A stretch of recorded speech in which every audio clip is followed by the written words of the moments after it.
When we got here to the corner, we could see the mob across the street.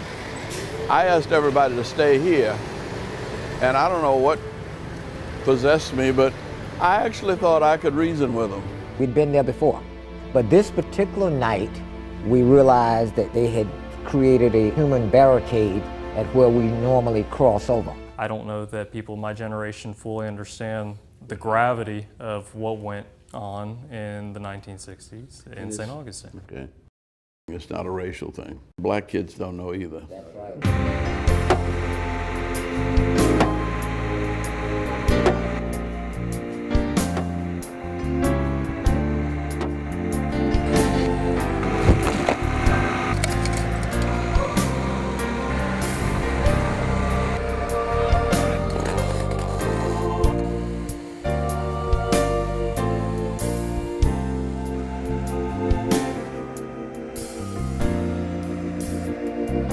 The city of St. Augustine, our nation's oldest city, is proud to announce that it has designated and named the intersection of St. George Street and King Street at the southwest entry into the Plaza de la Constitution, Andrew Young Crossing.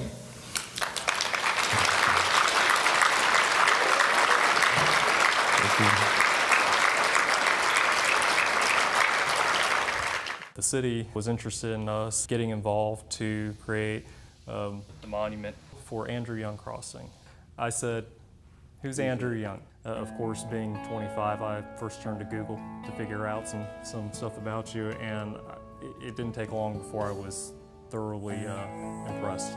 We went up to Atlanta and met with Ambassador Young. So we wanted to make sure that was something that he'd be proud of.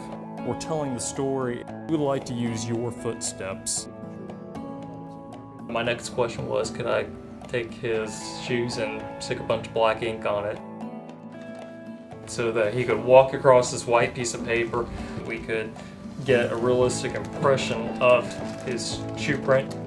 We stopped to pray, and we were in a circle, and I said, anybody that wants to go back to the church, this could be really violent. Any of us or all of us could get hurt. And nobody left. When you decided that this is where we cross over, you know, we all kind of stand back and wonder what's going to happen.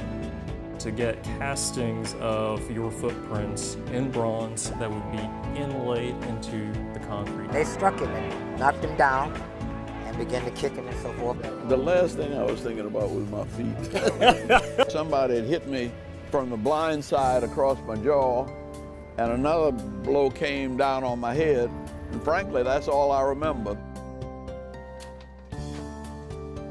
You know, when you get cold cocked like that, I didn't even see the punch coming. I had no idea what it looked like, because I didn't feel anything.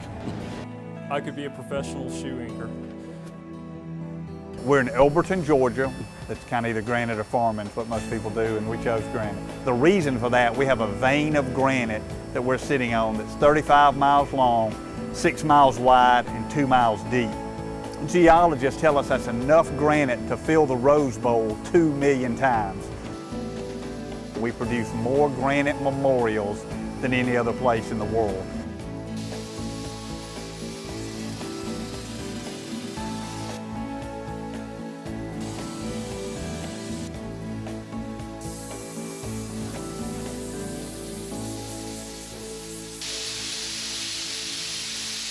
To be able to do this one is definitely an honor.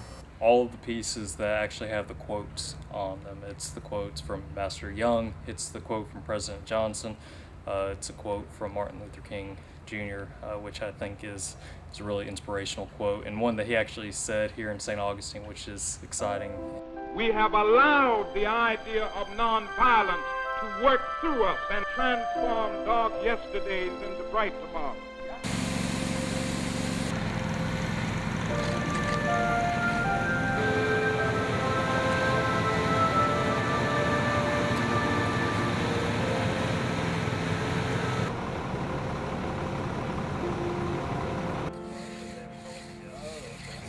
Sticking up. I'm cool with that.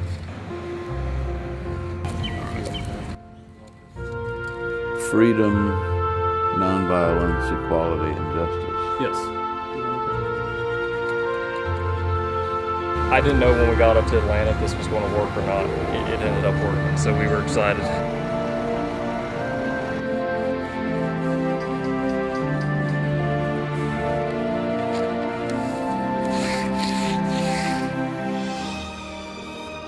Just set them in place.